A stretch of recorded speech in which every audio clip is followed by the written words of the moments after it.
Hello, my dear students. We are going to start class 9th science chapter 1 matter in our surroundings. Let's start. As we look at our surroundings, यदि हम अपने आसपास में देखें तो we see a large variety of things. तो हमें क्या होगा, बहुत सारी वैरायटीज दिखाई देगी, बहुत सारी चीज़ों की डिफरेंट शेप्स, उनकी शेप्स भी अलग अलग होंगी, साइजेस एंड टेक्सचर, उनकी आकार, उनके बनावट भी अलग होते हैं। और एवरीथिंग इन दिस यूनिवर्स, इस पूरे यूनिवर्स में जितनी भी चीज़ें हैं मेड अप ऑफ मटेरियल, वो मटेरियल से बनी हुई होती है, पदार्थ से बनी होती है, which scientist have named matter, जिसको साइंटिस्ट ने मैटर नाम दिया है। द एयर वी ब्रीथ, वायु जो हम सांस में लेते हैं।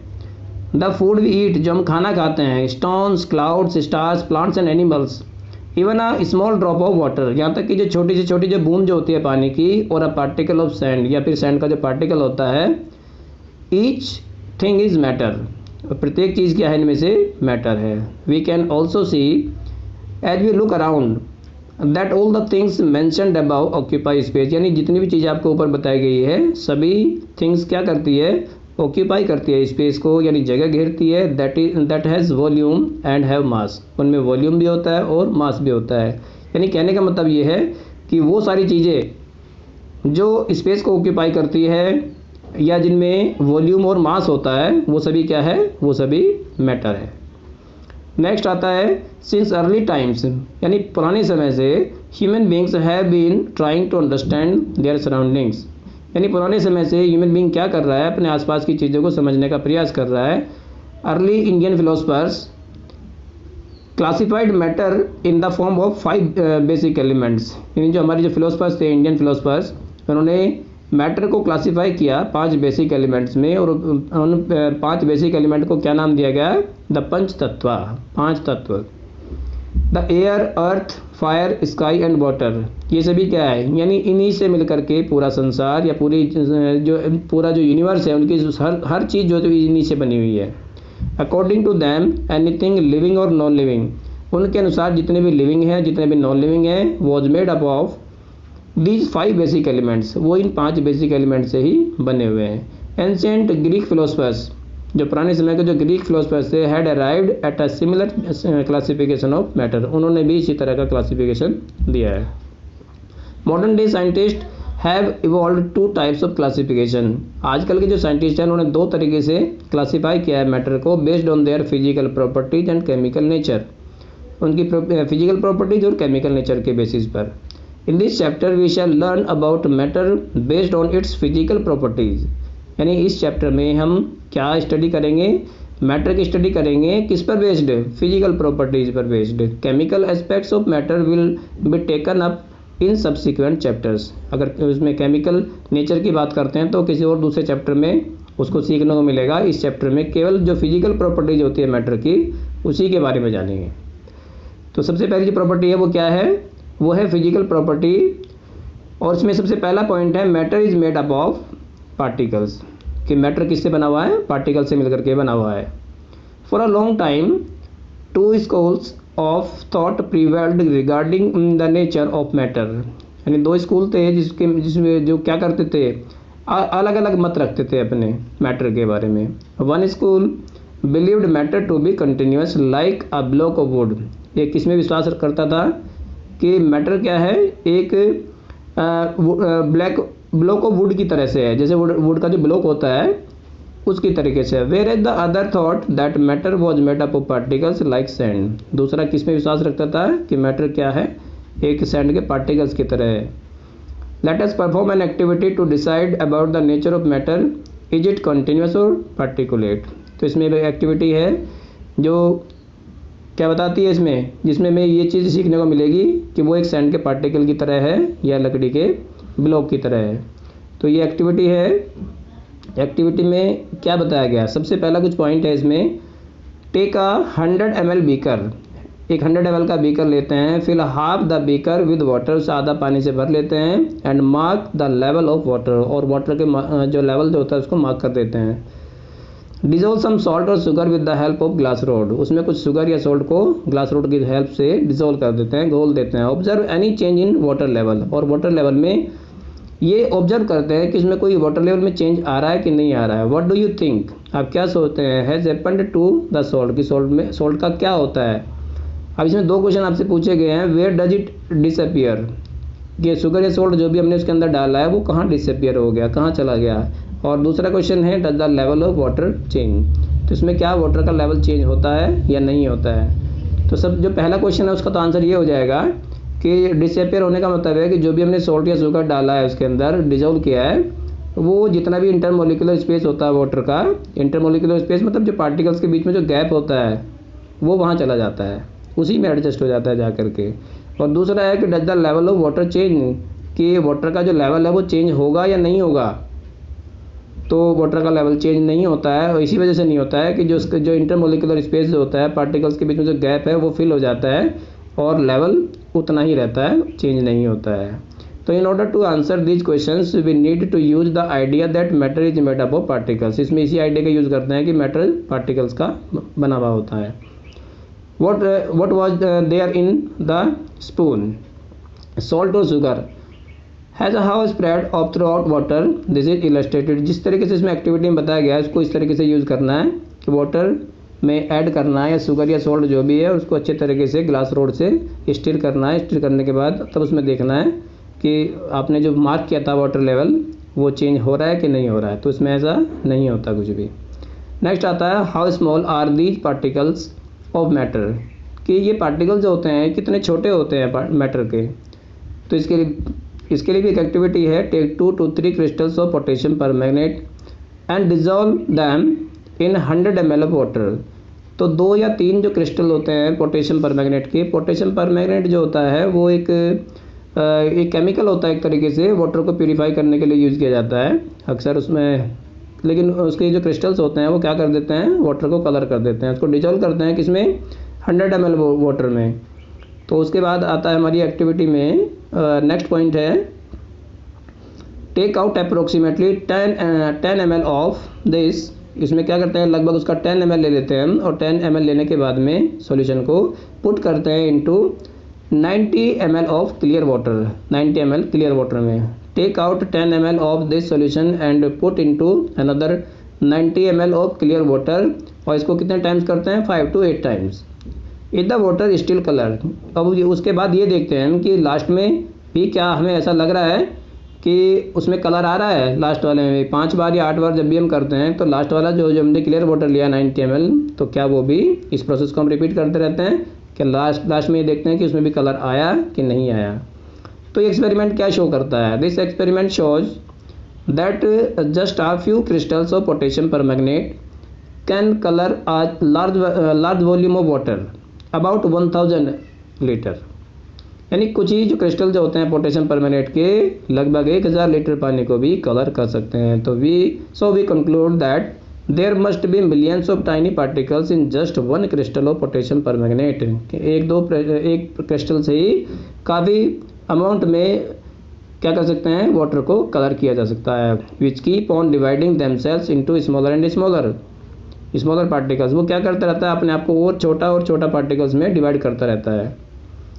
Ultimately a stage is reached, लेकिन अल्टीमेटली क्या होता है कि स्टेज ऐसी आती है when the particle can not divide further into smaller particle, अपने और छोटे पार्टिकल में वो डिवाइड नहीं हो सकता। The same activity can be done using 2 ml of Dettol instead of potassium permanganate. और यही एक्टिविटी हम पोटेशियम परमैंगनेट की जगह अगर हम डेटोल का भी यूज़ कर सकते हैं 2 ml लेकर के। The smell can be detected even on repeated dilution. Dilution क्या होता है, क्योंकि वो पतला होता चला जाता है, जो गाढ़ा घोल होता है, तो डाइल्यूट होने के बाद भी उसमें क्या होता है, हमें डेटोल की स्मेल आती रहती है। नेक्स्ट आता है characteristics of particles of matter. इसमें पॉइंट है आपका, particles of matter have space between them. यानी जितने भी पार्टिकल्स होते हैं मैटर के उनके बीच में स्पेस होता है, चाहे वो सॉलिड के पार्टिकल्स हो या लिक्विड के पार्टिकल्स हो या फिर गैस के पार्टिकल्स हो। In activities 1.1 and 1.2 we saw that particles of sugar, salt, Dettol और potassium permanganate got evenly distributed in water. वो पूरी तरीके से इनके जो पार्टिकल्स होते हैं वाटर में डिस्ट्रीब्यूट हो जाते हैं समान रूप से। Similarly when we make tea, coffee और lemonade, particles of one type of matter get into spaces between the particles of other. तो इसमें क्या होता है, एक मैटर के पार्टिकल जो होते हैं दूसरे मैटर के पार्टिकल में एडजस्ट हो जाते हैं। This shows that there is enough space between particles of matter. ये क्या शो करता है, इस बात को शो करता है कि पार्टिकल्स के बीच में जो गैप होता है वो उसमें एनफ स्पेस होता है, जिससे क्या होता है दूसरे पार्टिकल जो होते हैं उसके अंदर वो एडजस्ट हो जाते हैं। तो नेक्स्ट आता है फिर एक और इसमें इसका करेक्टर है दूसरा, particles of matter are continuously moving. Matter के जो पार्टिकल्स होते हैं वो लगातार मूव करते रहते हैं। देख के तो थोड़ा सा लगता है अजीब सा कि पार्टिकल कैसे, जैसे लिक्विड के पार्टिकल है या गैस के पार्टिकल है उसको मान सकते हैं कि वे मूव करते रहते हैं, लेकिन सॉलिड के पार्टिकल में थोड़ा सा ऐसा लगता है कि शायद मूव नहीं करते हैं, लेकिन ऐसा नहीं है। सॉलिड के जो पार्टिकल्स होते हैं वो भी कंटिन्यूसली मूव करते रहते हैं। तो इसके लिए भी एक एक्टिविटी है। एक्टिविटी में क्या बताया गया है, put an unlit incense stick. एक क्या करते हैं, इंसेंस स्टिक क्या होती है, अगरबत्ती जो होती है उसको अनलिट, अनलिट मतलब जिसको जब उसको जलाया नहीं गया होता उस टाइम क्या होता है उसको एक कॉर्नर में रख देते हैं क्लास के, या फिर अपने घर पे भी रख सकते हैं। How close do you have to go near it so as to get its smell. तो आपको क्या करना होगा, उसकी स्मेल लेने के लिए आपको उसके पास जाना होगा। क्यों, क्योंकि उसको भी आपने जलाया नहीं है, अगर उसकी स्मेल लेनी है तो उसके पास ही जाना होगा। Now light the incense stick, इसके बाद उसको क्या करते हैं, लाइट करते हैं, जलाते हैं इसको। व्हाट हैपन्स, क्या होता है, do you get the smell sitting at a distance. अब आप दूर भी बैठे हैं तो वहाँ तक भी आपको क्या स्मेल आएगी, यस। रिकॉर्डेड योर ऑब्जर्वेशन, आप अपने ऑब्जर्वेशन को रिकॉर्ड कर सकते हैं। नेक्स्ट एक और एक्टिविटी है, take 2 glasses beakers filled with water. 2 glass लेते हैं या फिर बीकर ले लेते हैं उसकी जगह, और किससे भरे हुए होते हैं वो, वाटर से। Put a drop of blue और रेड इंक स्लोली। उसमें क्या पुट करते हैं, ब्लू और रेड इंक उसमें धीरे धीरे से डालते हैं। And carefully along the sides of the first beaker and honey in the same way in the second beaker. पहले वाले में इंक डालते हैं, दूसरे वाले में हनी डालते हैं। Leave them undisturbed in your house और in a corner of the class. अपने घर में या क्लास में आप उसको क्या कर देते हैं, अनडिस्टर्ब छोड़ देते हैं उसे डालने के बाद। रिकॉर्ड योर ऑब्जर्वेशन, अपने ऑब्जर्वेशन को रिकॉर्ड करते हैं कि इसमें क्या किस तरह का चेंज आ रहा है, उसको रिकॉर्ड करते जाएंगे। What do you observe immediately after adding the ink drop. What do you observe immediately after adding a drop of honey. अब आप दोनों में क्या डिफरेंस पाते हैं, क्या अंतर पाते हैं। आपने इंक डाला और उसमें हनी डाला है, तो उसमें आप क्या देखते हैं, इसमें जो डिजोल्व होता है वो किस रेट में डिजोल्व होता है, कितनी जल्दी कौन सा डिजोल्व होता है।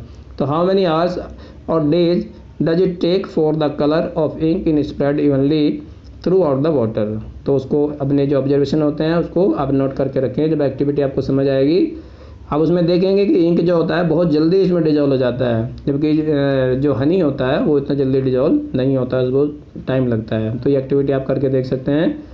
नेक्स्ट एक्टिविटी है 1.5, drop a crystal of copper sulphate और potassium permanganate into a glass of hot water and another containing cold water. अब यहाँ जो कंपैरिजन जो हम कर रहे हैं हॉट वाटर और कोल्ड वाटर में कर रहे हैं, तो उसमें कुछ क्रिस्टल्स लेते हैं हम कॉपर सल्फेट के और पोटेशियम परमैंगनेट के।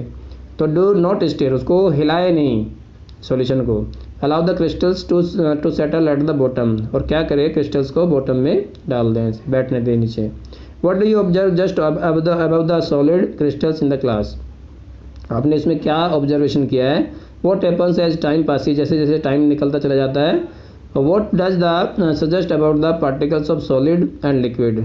अब आप देख रहे हैं कि सॉलिड और लिक्विड के जो पार्टिकल जो होते हैं उनमें किस किस तरह के चेंजेस आते हैं, उसमें आप क्या सजेस्ट करते हैं। Does the rate of mixing change with temperature. या आप इसमें ये भी ऑब्जर्व करेंगे इसमें कि जो रेट जो होता है मिक्सिंग का जो रेट होता है, यानी किस रेट पर वो मिक्स हो रहा है, जल्दी हो रहा है या देर से हो रहा है, विद टेम्परेचर के साथ, तो वो भी आप उसमें ऑब्जर्व करेंगे। अब एक्टिविटी है, इनको करके देख सकते हैं। और नेक्स्ट आता है हमारा particles of matter are continuously moving. इसमें आपने क्या देखा है कि जो पार्टिकल्स होते हैं मैटर के वो लगातार मूव करते रहते हैं। That is they possess what we call the kinetic energy. पार्टिकल्स के बीच में क्या होती है, काइनेटिक एनर्जी होती है। As the temperature rises particles move faster. जैसे ही टेम्परेचर बढ़ता है तो पार्टिकल्स फास्टर मूव करना शुरू कर देते हैं, क्योंकि उनमें काइनेटिक एनर्जी इंक्रीज हो जाती है। So we can say that with increase in temperature ये भी कह सकते हैं कि जैसे टेम्परेचर बढ़ता है उसमें इंक्रीज होता है, the kinetic energy of the particles also increases. तो इसमें काइनेटिक एनर्जी जो होती है पार्टिकल्स में वो भी बढ़ जाती है। इन द अबव 3 एक्टिविटीज, ऊपर की जो 3 एक्टिविटी थी, we observe that particles of matter intermix on their own with each other. इसमें क्या होता है, पार्टिकल डाल के हम छोड़ देते हैं और उसमें छोड़ने के बाद में क्या होता है, वो अपने आप ही इंटरमिक्स होते हैं उसके अंदर। They do so by getting into the space between the particles, क्योंकि इसमें स्पेस जो स्पेस होता है पार्टिकल्स के बीच में वो उसमें चले जाते हैं। This intermixing of particles of different types of matter on their on is called diffusion. ये डिफ्यूजन है, डिफ्यूजन की जो ये डेफिनेशन है इसको मार्क कर सकते हैं कि इस तरीके से जो इंटरमिक्सिंग जो होती है पार्टिकल्स की अपने आप खुद से, किसकी, two different types of matter, अलग अलग तरह के जो दो मैटर होते हैं उनके जो पार्टिकल्स आपस में इंटरमिक्स हो जाते हैं ऑन देयर ऑन, अपने आप खुद से, इज कॉल्ड डिफ्यूजन, से डिफ्यूजन कहते हैं। We also observe that on heating diffusion becomes faster, लेकिन ये भी है कि डिफ्यूजन फास्टर हो जाता है जब उसको हीट देते हैं, उसका टेम्परेचर बढ़ाते हैं। व्हाई डज दिस हैपन, ये कैसे होता है। और नेक्स्ट पॉइंट है हमारा, particles of matter attract each other. ये तीसरा करेक्टर है पार्टिकल्स का मैटर के। तो उसमें क्या बताया गया है कि जो मैटर के जो जितने भी पार्टिकल्स होते हैं जिनसे वो मिलकर के बना हुआ है, उन पार्टिकल्स के बीच में एक अट्रैक्शन फोर्स होता है, जिस फोर्स से वो आपस में एक दूसरे को अट्रैक्ट करते हैं। तो उससे पहले, इसको जानने से पहले एक एक्टिविटी है इसमें भी, play this game in the field, make 4 groups of from human chain as suggested. अब ये जो इसमें ह्यूमन चेन जो आप देख रहे हैं इसके अंदर, वो क्या है, इन्होंने चेन बना रखी है। तो ये चेन क्या कर रही है, आपस में एक तरह के पार्टिकल्स है मैटर के जो आपस में एक दूसरे को पकड़े हुए हैं। The first group should hold each other, जो पहला ग्रुप जो है वो क्या कर रहा है, वो होल्ड कर रहा है एक दूसरे को from the back and lock arms like Bihu dances. Bihu dances की तरह के एग्जाम्पल लिया है इसमें कि जिस तरीके से ये डांस में ऐसा करते हैं और इस डांस की फॉर्म है ये। तो इसी में पार्टिकल्स को जान सकते हैं हम कि पार्टिकल जो होते हैं मैटर के वो कुछ इसी तरीके से होते हैं, आपस में एक दूसरे को अट्रैक्ट किए हुए। The second group should hold hands to form a human chain. The third group should form a chain by touching each other with only their fingertips. इसमें सारा नहीं दिखाया गया, इसमें खाली वही दिखाया गया है कि बस इसको ये समझ लीजिए कि जितने भी ये पार्टिकल्स की तरह मैटर के जो आपस में एक दूसरे को अट्रैक्ट किए हुए हैं, ये एक्टिविटी इसी बात को शो करती है। तो इसके बाद है हमारा इसके बाद देखते हैं एक्टिविटी हमारी यहाँ पे कंप्लीट हो गई है। नेक्स्ट एक्टिविटी एक और भी है इसके अंदर 1.7, कहीं ना कहीं ये भी एक्टिविटी उसी को लेकर के है कि अट्रैक्शन फोर्स जो होता है पार्टिकल्स के बीच में वो रहता है। इसी के लिए एक और एक्टिविटी है, देखते हैं 1.7, टेक एन आयरन नेल। एक आयरन नेल लेते हैं, a piece of chalk and a rubber band, try breaking them by hammering, cutting और स्ट्रेचिंग। और उनको क्या करते हैं, उनको हैमर करके या उसको स्ट्रेच करके उसको तोड़ने की कोशिश करते हैं। In which the about these substances do you think the particles are held together with greater force.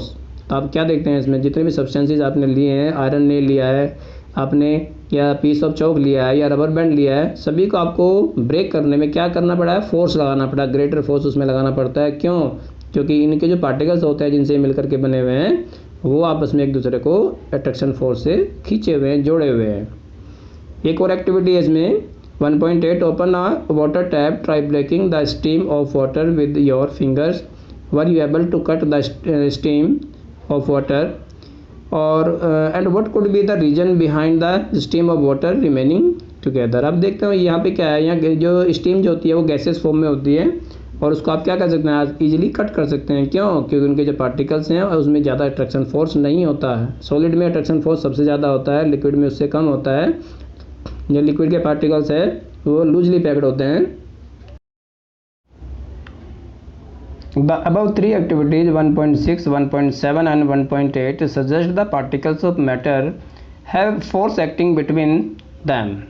अब ये तीनों एक्टिविटी जो होती है ये क्या हमें शो कर रही है, इस बात को शो कर रही है कि पार्टिकल्स के बीच में अट्रैक्शन फोर्स होता है। This force keep the particles together. ये फोर्स क्या करता है, पार्टिकल्स को एक साथ बांध के रखता है। The strength of this force of attraction varies from one kind of matter to another. लेकिन ये जो अट्रैक्शन फोर्स होता है वो सब में एक जैसा नहीं होता, सब में क्या होता है, अलग अलग होता है, क्योंकि ये अट्रैक्शन फोर्स सॉलिड में सबसे ज़्यादा होता है और लिक्विड में उससे कुछ कम होता है, और जबकि गैसेज में क्या होता है, गैसेज में सबसे ज़्यादा होता है, सॉलिड में सबसे ज़्यादा होता है। तो अब देखते हैं स्टेट्स ऑफ मैटर। नेक्स्ट जो हमारा टॉपिक है वो क्या है, states of matter.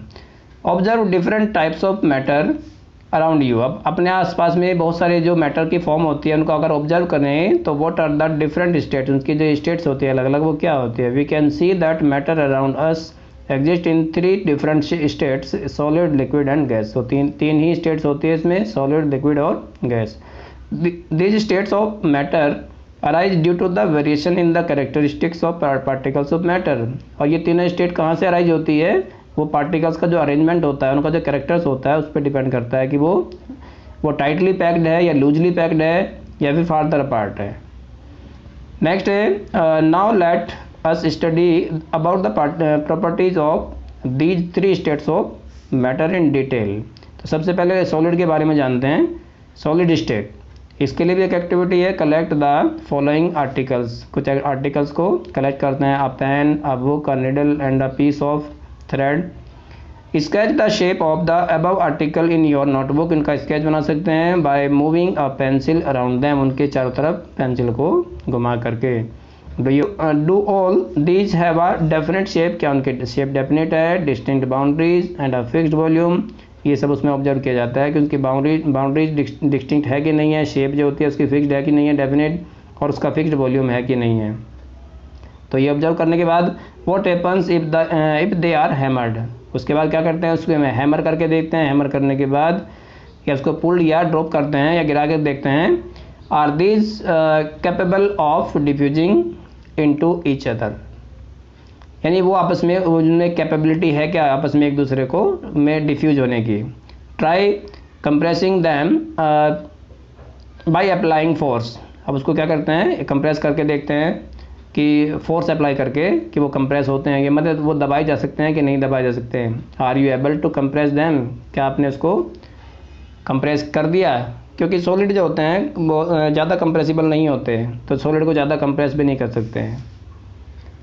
All the above are example of solid, ये जितने भी एग्जाम्पल्स आपने एक्टिविटी में देखे हैं सभी क्या होते हैं, सभी सॉलिड के एग्जाम्पल है। We can observe that all these have a definite shape, सभी की डेफिनेट शेप होती है, डिस्टिंक्ट बाउंड्रीज होती है, फिक्स्ड वॉल्यूम होता है, और that is have negligible compressibility, और जो कंप्रेसिबिलिटी होती है वो कैसी होती है, नहीं के बराबर होती है, यानी ज़्यादा कंप्रेस उसको नहीं कर सकते। Solids have a tendency to maintain their shape when subjected to outside force, जब बाहर से कोई फोर्स लगाया जाता है तो अपने उसमें उसकी ऐसी टेंडेंसी होती है सॉलिड की कि वो अपनी शेप को क्या करता है, मेंटेन करके रखता है।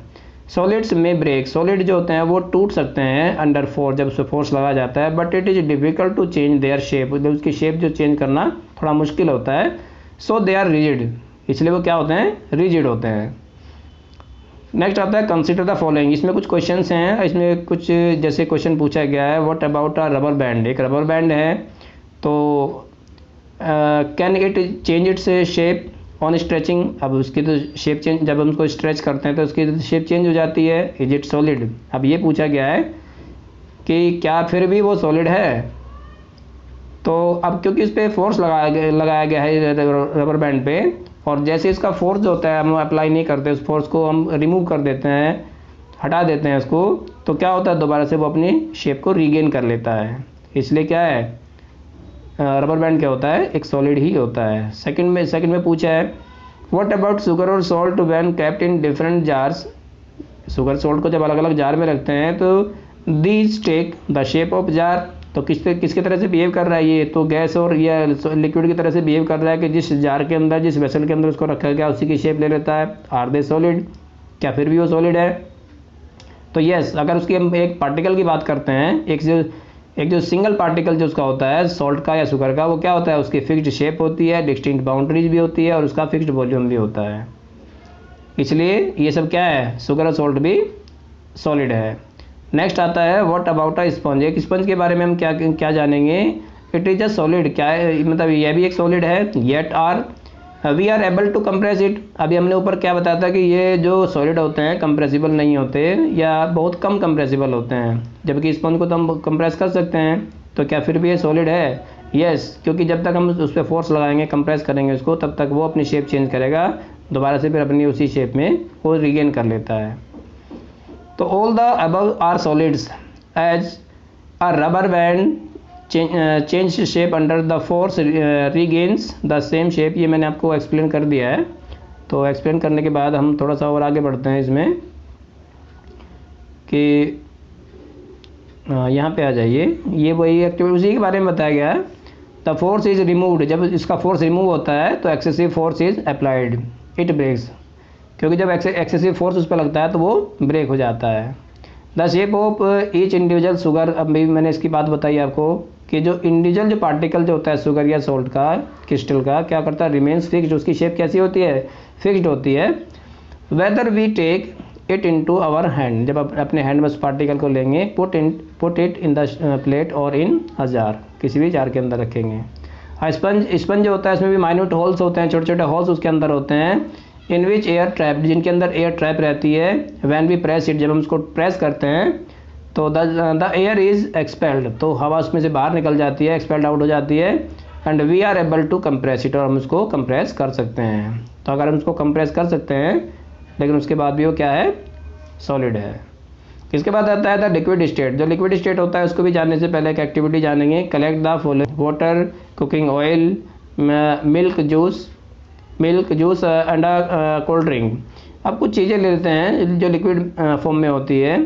कंटेनर्स ऑफ डिफरेंट शेप, अलग अलग शेप के कंटेनर लेते हैं। Put 50 ml mark on this containers, उस कंटेनर पे मार्क कर देते हैं 50 ml, क्योंकि सबकी क्वांटिटी सेम लेनी है। यूजिंग अ मेजरिंग सिलेंडर से मेजर करके। From the laboratory, what will happen, क्या होगा, if these liquids are spilt on the floor, यदि इसको एक फ्लोर पे डाल दिया जाए, स्पिल्ट कर दिया जाए। Measure 50 ml of any one liquid and transfer it into different containers, one by one, एक एक करके इसको कंटेनर में डाला जाता है। Does the volume remain the same, क्या उनके वॉल्यूम सेम रहेंगे।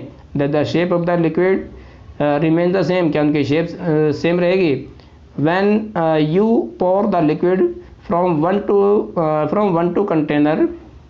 कंटेनर टू अनदर, यदि एक कंटेनर से आप दूसरे कंटेनर में डालते हैं, डज इट फ्लो इजीली, क्या वो आसानी से फ्लो कर जाएगा। तो इन क्वेश्चंस के आंसर एक्टिविटी करेंगे तो उसमें पता लग जाएंगे। सबसे पहले इसमें क्या था, उसका जो एक वॉल्यूम जो था, एक तो वॉल्यूम चेंज नहीं होता, वॉल्यूम उतना ही रहेगा जितना 50 ml आपने लिया है। दूसरा, उसकी शेप जो होती है वो बदलती रहती है, जैसे आप एक कंटेनर में डालेंगे दूसरे में डालेंगे तो उसकी शेप उसी कंटेनर के जैसी हो जाएगी। और तीसरा क्या था कि क्या वो फ्लो करेगा, यस उसमें फ्लो होता है, क्योंकि जो लिक्विड के जो पार्टिकल्स होते हैं वो लूजली पैक्ड होते हैं, इसलिए वो फ्लो कर जाते हैं। इसके बाद आता है we observe that liquids have no fixed shape, liquid जो होते हैं उनकी कोई फिक्स्ड शेप नहीं होती, but have a fixed volume, लेकिन उसका वॉल्यूम फिक्स्ड होता है। They take up the shape of the container, वो कंटेनर की शेप ले लेते हैं, in which they are kept, जिसमें वो रखे जाते हैं। Liquids flow and change shape, liquid flow भी करते हैं, अपनी शेप को चेंज करते हैं। सो दे आर नॉट रिजिड, इसलिए वो रिजिड नहीं होते, but can be called fluid, उनको क्या कहा जा सकता है, फ्लूइड कहा जा सकता है। Refer to activity 1.4 and 1.5 where we saw that solids and liquids can diffuse into liquid. 1.4 में और 1.5 में आपने क्या देखा कि जो सॉलिड जो होते हैं और लिक्विड जो होते हैं वो आपस में डिफ्यूज जाते हैं इनटू, सॉलिड डिफ्यूज जाते हैं लिक्विड में। The gases from the atmosphere diffuse the dissolve in water, जो गैसेज जो होते हैं एटमॉस्फेयर की वो भी डिफ्यूज हो जाती है और डिजॉल्व हो जाती है वाटर में, घुल जाती है। This gases specially oxygen and carbon dioxide, ये गैसेज ऑक्सीजन है और कार्बन डाइऑक्साइड, इन दोनों में भी कार्बन डाइऑक्साइड ज़्यादा जल्दी डिजॉल्व हो जाती है बजाय ऑक्सीजन के अपेक्षा। Are essential for the survival of aquatic animals and plants, और ये जो डिजॉल्व ऑक्सीजन होती है वो किसके लिए, या कार्बन डाइऑक्साइड जो होती है किसके लिए इसेंशियल होती है, जो भी एक्वाटिक एनिमल्स या जो भी एक्वाटिक प्लांट्स होते हैं, पानी में रहने वाले जितने भी जीव होते हैं एनिमल और प्लांट, वो सभी इस डिजॉल्व ऑक्सीजन या कार्बन डाइऑक्साइड का ही यूज़ करते हैं। All these creatures need to breathe for survival, जितने भी क्रीचर्स होते हैं, जितने भी जीवित प्राणी होते हैं, सभी को सांस लेने के लिए, सर्वाइव करने के लिए ज़रूरत होती है।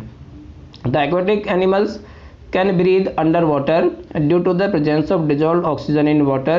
Thus, we may conclude that solid, liquid and gases can diffuse into liquid. यानी इससे हम ये निष्कर्ष निकालते हैं कि जो सॉलिड है, लिक्विड या गैसेज जो होते हैं वो डिफ्यूज हो सकते हैं किसमें, लिक्विड में. द रेट ऑफ डिफ्यूजन, यानी लेकिन जो रेट होता है डिफ्यूजन का वो क्या होता है, ऑफ लिक्विड इज डिफरेंट, वो अलग अलग होता है. कैसे अलग अलग होता है कि जैसे सॉलिड है, लिक्विड में क्या होता है कि higher than the solid, that of solid, solid से ज़्यादा होता है, is due to the fact that is in the liquid state. क्योंकि लिक्विड स्टेट में क्या होता है, पार्टिकल्स मूव फ्रीली, क्योंकि पार्टिकल जो होते हैं फ्रीली मूव करते हैं, and have greater space between each other, उनके बीच में गैप भी ज़्यादा होता है as compare to the particles of solid. Next आता है द गैसेस स्टेट. जो गैसेस स्टेट जो है वो क्या, how have you ever observe a balloon seller filling a large number of balloons. आपने देखा होगा कि एक बलून सेलर जो होता है एक सिलेंडर लेता है छोटा सा, और उसमें से बहुत सारे बलून को वो उसमें एयर फिल कर देता है from a single cylinder of gas. Anchor from him how many balloons is the able to fill from the cylinder, ask him which gas does he have in the cylinder. उसमें कौन सी gas रखी हुई है उसमें. तो एक छोटा सा सिलेंडर होता है. अभी मैंने क्या बताया कि जो गैसेज जो होती है वो हाईली कंप्रेसिबल होती है, क्योंकि जितनी ज़्यादा कंप्रेस हो जाएगी इसमें बहुत छोटा सिलेंडर भी बहुत सारी गैस को अपने अंदर कंटेन कर सकता है, इसलिए उससे बहुत सारे बलून जो होते हैं वो फुलाए जा सकते हैं. नेक्स्ट एक्टिविटी हमारी 1.11. तो इसमें आप देखेंगे कि टेक 300 ml सिरिंज और क्लोज देयर नोजल्स. और उसकी जो नोजल जो होती है उसको हम क्या कर देते हैं, क्लोज कर देते हैं, बंद कर देते हैं. और रबर कॉक से as shown in the figure, जैसे कि फिगर में दिखाया गया है, उधर एक्टिविटी में आगे दिखाया गया है. इसमें रिमूव द पोजीशन, उसकी पोजीशन को रिमूव करते हैं फ्रॉम ऑल द सिरिंज, सभी सिरिंज में. Leaving one syringe untouched, fill water and the second and the piece of chalk in the third. यानी कि हर किसी को क्या करते हैं, सिरिंज को बंद कर देते हैं अलग अलग मटेरियल से. इंसर्ट द पिस्टन, आप पिस्टन्स को क्या करते हैं, इंसर्ट करते हैं, बैक खींचते हैं इनटू द सिरिंज. सिरिंज में यू में अप्लाई सम वैसलीन, उसमें भी आप थोड़ी सी वैसलीन भी अप्लाई कर सकते हैं. On the position before inserting them into the syringe for their smooth movement के लिए, ताकि वो स्मूथली मूव कर सके. Now try to compress the content, try pushing the piston in each syringe. हर किसी सिरिंज में क्या करते हैं, उसको पीछे पुश करने का प्रयास करते हैं, ट्राई करते हैं. व्हाट डू यू ऑब्जर्व, इसमें क्या ऑब्जर्व करते हैं. In which case was the piston easily pushed in, क्या वो आसानी से पुश हो जाता है. What do you infer from your observation, आप अपने ऑब्जर्वेशन से को किस तरीके से उसमें अंतर करते हैं. तो एक्टिविटी करते हैं तो एक्टिविटी करने से कुछ चीज़ें पता लग जाती है कि स्मूथली मूव किस में करेगा. जिसमें सॉलिड जो होता है उसमें स्मूथली मूव नहीं करेगा, लेकिन जिसमें लिक्विड होता है उसमें वो इजीली मूव कर जाता है. पिस्टन जो होता है स्लिप कर जाते हैं उसके पार्टिकल्स एक दूसरे के ऊपर. तो we have observe that gases are highly compressible. हमने क्या ऑब्जर्व किया कि जो गैसेज होती है ज़्यादा कंप्रेसिबल होती है as compare to the solid and the liquid. किसकी अपेक्षा, सॉलिड और लिक्विड की अपेक्षा. द लिक्विफाइड पेट्रोलियम गैस जो क्या है, LPG cylinder has we get in our home for cooking and oxygen supplied to hospitals in cylinder in compressed gas. अब आपने देखा होगा जो भी आपका जो LPG होता है जो आप यूज़ करते हैं आपके किचन में यूज होता है, जब भी जो ऑक्सीजन के सिलेंडर जो होते हैं उनमें क्या होती है, गैस होती है, लेकिन वो लिक्विफाइड होती है, लिक्विड फॉर्म में होती है, क्योंकि उसको कंप्रेस किया गया है, हाईली कंप्रेस्ड होती है. वो कंप्रेस्ड नेचुरल गैस, ये CNG की फुल फॉर्म है, इज यूज्ड एज फ्यूल, जो फ्यूल की तरह से यूज़ किए जाते हैं दीज डेज इन व्हीकल्स, आजकल व्हीकल्स में. Due to its high compressibility, इसकी ज़्यादा कंप्रेसिबिलिटी की वजह से large volume of gas can be compressed into the small cylinder and transported easily. एक छोटे सिलेंडर में बहुत सारी गैस को कंप्रेस करके रखा जा सकता है और उसको आसानी से ट्रांसपोर्ट भी किया जा सकता है. We come to know of what is being cooked in the kitchen without even entering there. अब हमने ये भी देखा है कि वी कम टू नो, हम ये जानेंगे of what is being cooked, कि क्या पक रहा है किचन में, क्या पक रहा है, विदाउट इवन एंटरिंग देयर, अब वहाँ बिना जाए, हम किचन में घुसे भी नहीं है और हमें बाहर ही पता लग जाता है कि किचन में क्या पक रहा है, बाय द स्मेल, किससे, स्मेल से। एंड रीचेज अवर नोस्ट्रिल, जो कहाँ पहुँचती है, हमारी नोस्ट्रिल्स में पहुँच जाती है। How does this smell reach अस, वो स्मेल हम तक कैसे पहुंचती है। The particles of the aroma of food mix with the particles of air spread from the kitchen, जो कहाँ से, जो पार्टिकल जो होते हैं किचन से स्प्रेड करते हैं और वो हमारे नोस्ट्रिल तक पहुंच जाते हैं मिक्स होकर के। Reach us and even further away, दूर दूर तक चले जाते हैं पार्टिकल्स में। The smell of hot cooked food, जो गर्म जो खाना पका हुआ होता है, रीचेज अस इन सेकेंड्स, वो उसकी स्मेल हमें कुछ सेकेंड्स में ही पहुँच जाती है। Compare this with the rate of diffusion of solids and liquids, की कंपेयर कर सकते हैं हम किसमें, सॉलिड और लिक्विड से, क्योंकि उसमें जो डिफ्यूजन होता है बहुत फास्टर होता है गैसेस के अंदर then solids and liquids. Due to high speed of particles and large space between them, gases show the property of diffusing very fast into other gases, यानी गैसेज जो होती है एक दूसरे में बहुत जल्दी डिफ्यूज हो जाती है। In the gases state the particles move about randomly at a high speed, बहुत ही ज़्यादा स्पीड के साथ में वो पार्टिकल्स मूव करते हैं गैस के। ड्यू टू दिस, इसकी वजह से क्या होता है, random movement the particles hit each other and also the walls of the container, और उसकी जो कंटेनर की जो वॉल होती है उस पर भी वो हिट करता है।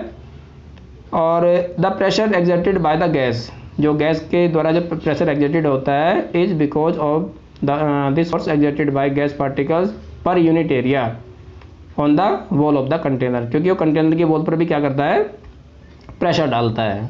तो ये देखो, ये तीनों स्टेट अब इसमें दी गई है, ये सॉलिड स्टेट है, ये लिक्विड स्टेट होती है और ये गैसेस स्टेट होती है। ये मैटर की तीनों फॉर्म है, तीनों स्टेट होती है। अब आप इसमें देख रहे होंगे जो अरेंजमेंट जो होता है, अरेंजमेंट कैसा होता है पार्टिकल्स का, टाइटली पैक्ड होते हैं या क्लोजली पैक्ड होते हैं सॉलिड्स में, और लूजली पैक्ड होते हैं लिक्विड्स में, और जो फार्दर अपार्ट होते हैं गैसेस में। आप यहाँ और भी देख रहे होंगे जो अट्रैक्शन फोर्स होता है पार्टिकल्स के बीच में, सबसे ज़्यादा सॉलिड में होता है, लिक्विड में जो अट्रैक्शन फोर्स है वो उससे भी कम होता है, और जो गैसेज होती है गैसेज में जो अट्रैक्शन फोर्स है वो नेग्लिजिबल होता है, नहीं के बराबर होता है।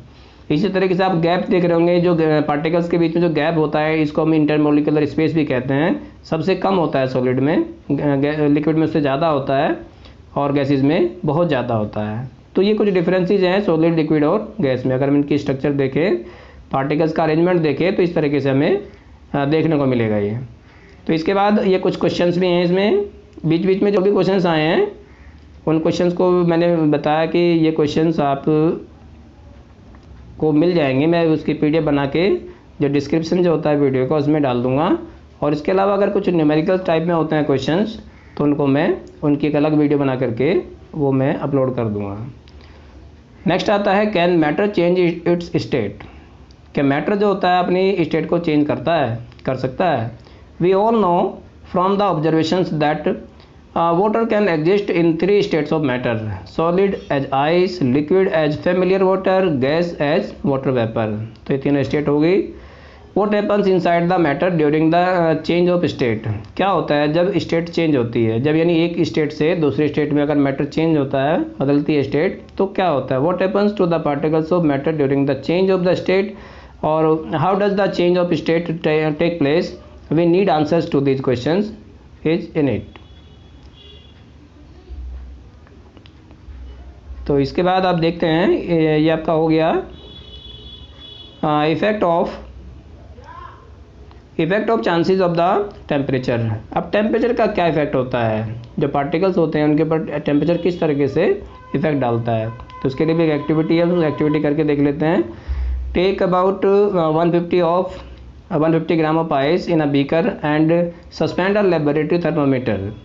एक लेबोरेटरी थर्मोमीटर लेते हैं और so that its bulb is in contact with the ice, और उसको क्या करते हैं इस तरीके से, जैसे आप देख रहे होंगे यहाँ पे एक्टिविटी में। तो हमने क्या किया, पहले बीकर में कुछ आइस क्यूब्स लिए और उसमें क्या किया, एक लेबोरेटरी थर्मामीटर जो होता है उसको उसमें डाल देते हैं। डालने का मतलब ये होता है कि उसका जो पिन जो पॉइंट होता है नीचे वो उसको टच किए हुए होना चाहिए।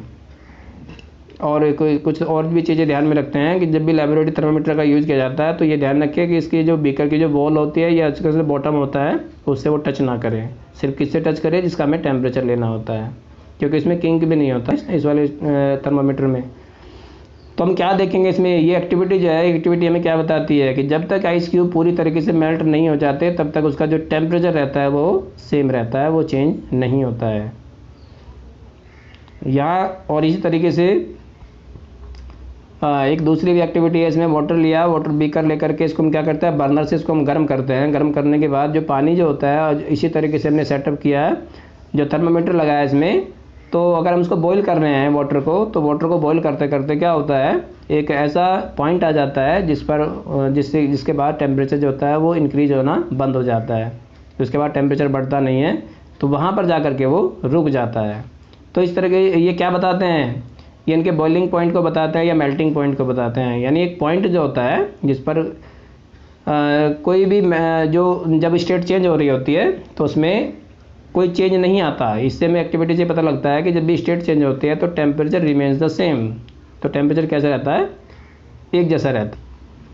चलिए नेक्स्ट देखते हैं। ये एक्टिविटी हमारी जो मैंने बताई इसमें तो यही चीज़ बताई गई है, क्योंकि इसमें कोई चेंज नहीं आता।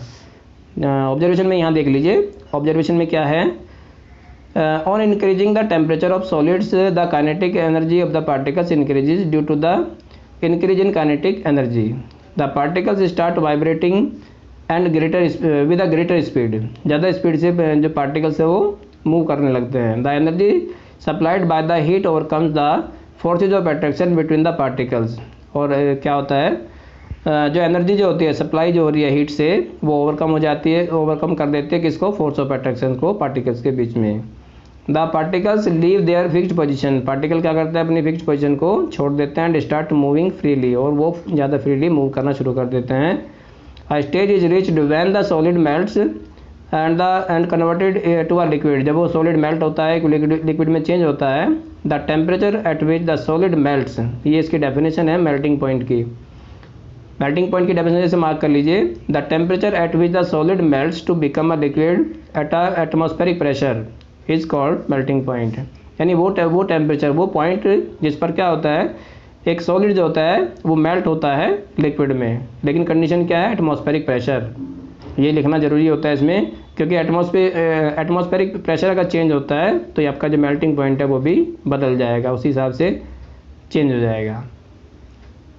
नेक्स्ट आता है the melting point of ice. Ice का जो मेल्टिंग पॉइंट होता है वो कितना होता है, 273.16 केल्विन।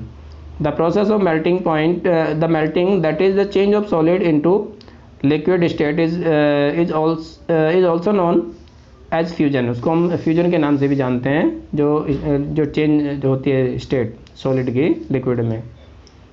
इसके बाद एक क्वेश्चन आता है इसमें, क्वेश्चन ये बहुत इंपॉर्टेंट क्वेश्चन है कि व्हेन अ सॉलिड मेल्ट्स, जब एक सॉलिड मेल्ट होता है, इट्स टेम्परेचर रिमेन्स, इसका टेम्परेचर क्या रहता है, सेम रहता है। So where does the heat energy go, तो जो हीट एनर्जी होती है वो कहाँ चली जाती है। तो ये क्वेश्चन बहुत ही इंपॉर्टेंट है, एग्जाम में अक्सर आता है क्वेश्चन ये। तो यू मस्ट हैव ऑब्जर्व, आपने ये ऑब्जर्व किया होगा, during the experiment of melting that the temperature of the system does not change after the melting point is reached till all the ice melt. जब तक पूरा ice जो होता है मेल्ट नहीं हो जाता तब तक उसमें क्या आपने देखा है कि कोई भी चेंज टेम्परेचर में नहीं होता है। एक्सपेरिमेंट में हमने यही देखा है। This happens even though we continue the heat the beaker, that is we continue to supply heat, कि उसको लगातार हीट सप्लाई होती रहती है। अच्छा, इसका आंसर जो है क्वेश्चन का वो यहाँ से शुरू होता है, this heat gets used up in changing the state of overcoming the force of attraction. यानी वो जो हीट होती है जिसके बारे में पूछा कि वो हीट कहाँ चली जाती है, हीट एनर्जी, तो वो कहाँ चली जाती है, वो जो अट्रैक्शन फोर्स होता है उसको ओवरकम करने में यूज हो जाती है। अट्रैक्शन फोर्स होता है ना पार्टिकल्स के बीच में, उसको ओवरकम करना या उसको तोड़ने में वो हीट यूज हो जाती है।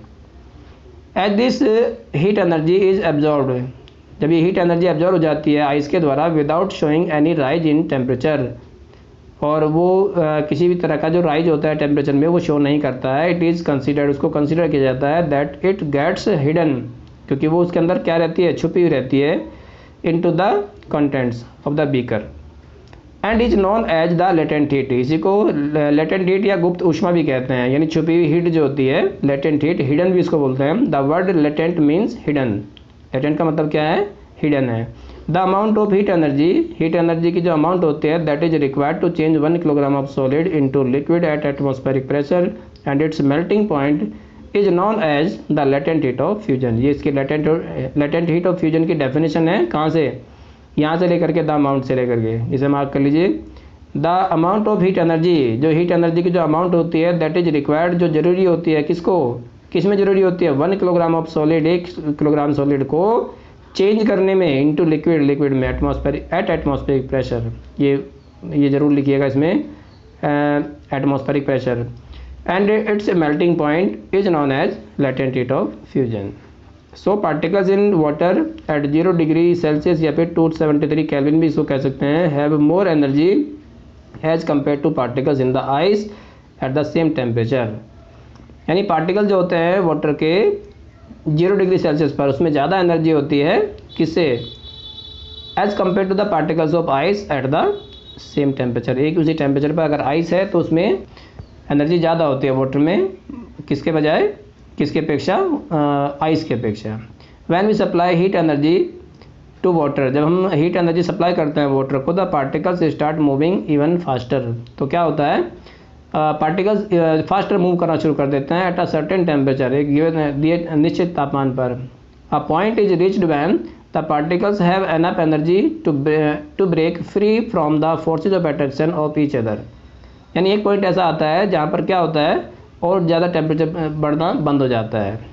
एट दिस टेम्परेचर, इस टेम्परेचर पर क्या होता था, liquid starts changing into gas. इस टेम्परेचर पर जो लिक्विड होता है गैस में चेंज होना शुरू हो जाता है। बॉइलिंग पॉइंट की, इसको भी मार्क कर लीजिए, यहाँ से है ये द टेम्परेचर से लेकर के और बॉइलिंग पॉइंट तक। The temperature at which a liquid starts boiling at the atmospheric pressure is known as its boiling point. यानी वो टेम्परेचर जिसपे एक लिक्विड जो होता है स्टार्ट करना शुरू कर देता है, इसमें बॉइल करना शुरू कर देता है एटमॉस्फेरिक प्रेशर पर, is known as its boiling point. Boiling is a bulk phenomenon, ये एक बल्क फिनोमिनन है। Particles from the bulk of the liquid gain enough energy to change into the vapour state. क्योंकि इसमें पानी क्या होता है, उसमें बहुत सारे पार्टिकल्स होते हैं वाटर में, बल्क फिनोमिनन होता है वो, और उसमें बहुत सारे पार्टिकल्स क्या करते हैं लिक्विड में, उसमें बहुत ज़्यादा एनर्जी होती है जब वो वेपर में चेंज होता है। For water this temperature is 373 kelvin. Water के लिए 373 केल्विन होता है, या इसको 100 डिग्री सेल्सियस अगर हम देखें तो अगर हम सेल्सियस को कन्वर्ट भी करते हैं केल्विन में तो हम क्या प्लस कर देते हैं, 273 इसमें प्लस कर देते हैं, क्योंकि ये 373 केल्विन होता है 100 डिग्री सेल्सियस के इक्वल। तो अगर हम 100 डिग्री सेल्सियस को कन्वर्ट करना चाहते हैं केल्विन में तो उसमें क्या करेंगे, हम 273 प्लस कर देते हैं। और अगर हम ऐसे ही अगर वाइस वर्सा में देखें तो अगर केल्विन को हम उसमें चेंज करना चाहते हैं डिग्री सेल्सियस में तो क्या करेंगे, इसमें से भी हम 273 माइनस कर देते हैं तो क्या आ जाता है, सेल्सियस में चेंज हो जाता है। Can you define the latent heat of vaporisation. क्या हम लेटेंट हीट ऑफ वेपराइजेशन को भी डिफाइन कर सकते हैं। Do it in the same way as we have defined the latent heat of fusion. Particles in steam, steam में जो particle होते हैं, ये भी क्वेश्चन बहुत इंपॉर्टेंट है कि particle in steam that is water vapour at 373 kelvin या 100 degree Celsius have more energy than water. Water से ज़्यादा एनर्जी स्टीम में होती है एट द सेम टेम्परेचर, एक ही टेम्परेचर पर। दिस इज बिकॉज, ऐसा इसलिए होता है, particles of steam have absorb extra energy, कि स्टीम के जो पार्टिकल होते हैं वो एक्स्ट्रा एनर्जी अपने अंदर एब्जॉर्ब कर लेते हैं in the form of latent heat of vaporisation, vaporisation के रूप में। तो देखिए यहाँ पे कि फ्लो चार्ट बना हुआ है। फ्लो चार्ट में क्या, सॉलिड को जैसे हीट देते हैं तो लिक्विड में कन्वर्ट हो जाता है, लिक्विड को अगर हीट देते हैं तो गैसेस स्टेट में आ जाता है। इसी तरीके से गैसेस स्टेट जो होती है जब वो ठंडी होती है, कूल होती है तो लिक्विड स्टेट में आती है, लिक्विड स्टेट फिर ठंडा होता है तो वो और ज़्यादा उसको टेम्परेचर कम करते हैं तो वो सॉलिड स्टेट में कन्वर्ट हो जाता है। So we infer that the state of matter can be changed into another state by changing temperature. यानी स्टेट जो होती है मैटर की वो चेंज जाती है एक दूसरे में अगर हम उसका टेम्परेचर चेंज करें तो। We have learn the substances around us change state from solid to liquid and from liquid to gas on application of heat. अगर हम हीट अप्लाई करते हैं तो क्या होता है, स्टेट चेंज हो जाती है। अब आप देखते हैं इसमें नेक्स्ट आता है activity colour.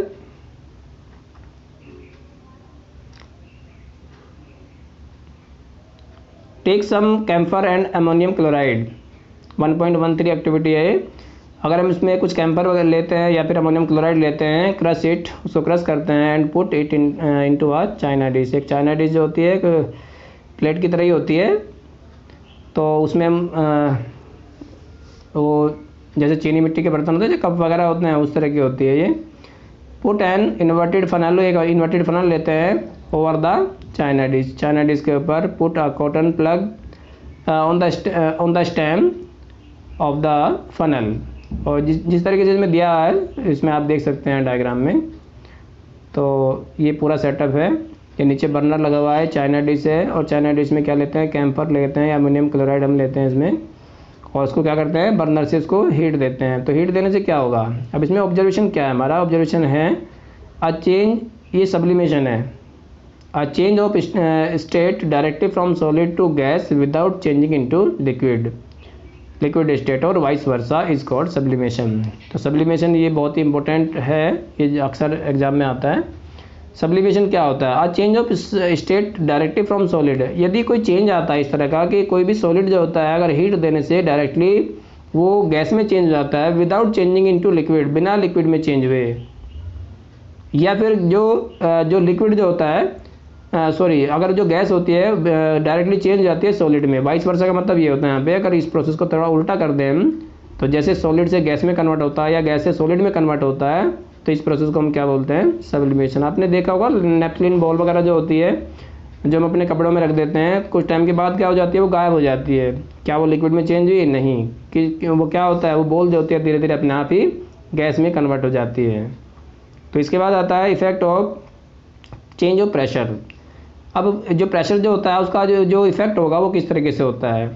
We have already learned that the difference in the various states of matter is due to the difference in the distances between the constituent particles। यानी जो स्टेट अलग अलग होती है वो किस पे डिपेंड करती है, जो भी कॉन्स्टिट्यूएंट होता है पार्टिकल का, यानी पार्टिकल किस तरीके से अरेंज रहते हैं वो उस पर डिपेंड करता है। उन पार्टिकल्स के बीच में कितना डिस्टेंस होता है, कितना गैप होता है। What will happen when we start putting pressure? क्या होता है जब हम प्रेशर को अप्लाई करते हैं, and compress a gas enclose in a cylinder, और गैस को कंप्रेस करते हैं एक सिलेंडर में। विल द पार्टिकल्स कम, क्या जो पार्टिकल जो होते हैं वो आ जाते हैं क्लोजर, पास पास में आ जाते हैं। Do you think that increasing और डिक्रीजिंग द प्रेशर, यदि हम प्रेशर को इंक्रीज या डिक्रीज करें तो can change the state of matter, उससे मैटर की स्टेट जो होती है वो चेंज हो जाती है। ये एक्टिविटी दी गई है, इसमें डायग्राम समझाया गया है। अब इसके बारे में बताया गया है, मैं applying pressure and reducing temperature can liquefy gases. जो गैसेज जो होती है अगर हम प्रेशर को अप्लाई करें और टेम्परेचर को हम क्या करें, कम करें, तो क्या हो जाती है, गैसेज लिक्विड में चेंज हो जाती है। Have you heard of solid carbon dioxide, CO2, carbon dioxide को, सॉलिड कार्बन डाइऑक्साइड को इसको स्टोर किया जाता है अंडर हाई प्रेशर, ज़्यादा प्रेशर में। Solid CO2 converted directly to gases state, जो सॉलिड कार्बन डाइऑक्साइड जो होती है सीधा गैस में कन्वर्ट हो जाती है ऑन डिक्रीजिंग ऑफ प्रेशर को डिक्रीज करने से टू 1 एटमॉस्फेयर, 1 एटमॉस्फेयर प्रेशर अगर हम कम कर दें वो कन्वर्ट हो जाती है गैसेज स्टेट में, without coming into liquid state, बिना लिक्विड में चेंज हुए। This is the reason that solid carbon dioxide is also known as dry ice. यही कारण है कि हम सॉलिड कार्बन डाइऑक्साइड को ड्राई आइस भी कहते हैं। Thus we can say that pressure and temperature determine the state of substance, whether it will be solid, liquid और gas। ये वो सॉलिड है या लिक्विड है या गैस है, अगर हम उसका टेम्परेचर चेंज करते हैं या प्रेशर चेंज करते हैं तो क्या हो जाती है, उसकी स्टेट बदल जाती है, चेंज हो जाती है। एक डायग्राम है, इसके द्वारा भी आप समझ सकते हैं कि लिक्विड जो होता है, लिक्विड और सॉलिड जो होते हैं, लिक्विड सॉलिड और गैस जो होते हैं तो एक दूसरे में किस तरीके से कन्वर्ट हो जाते हैं। और ये होते किसकी वजह से, ये होते हैं सिर्फ टेम्परेचर और प्रेशर को कम या ज़्यादा करने की वजह से।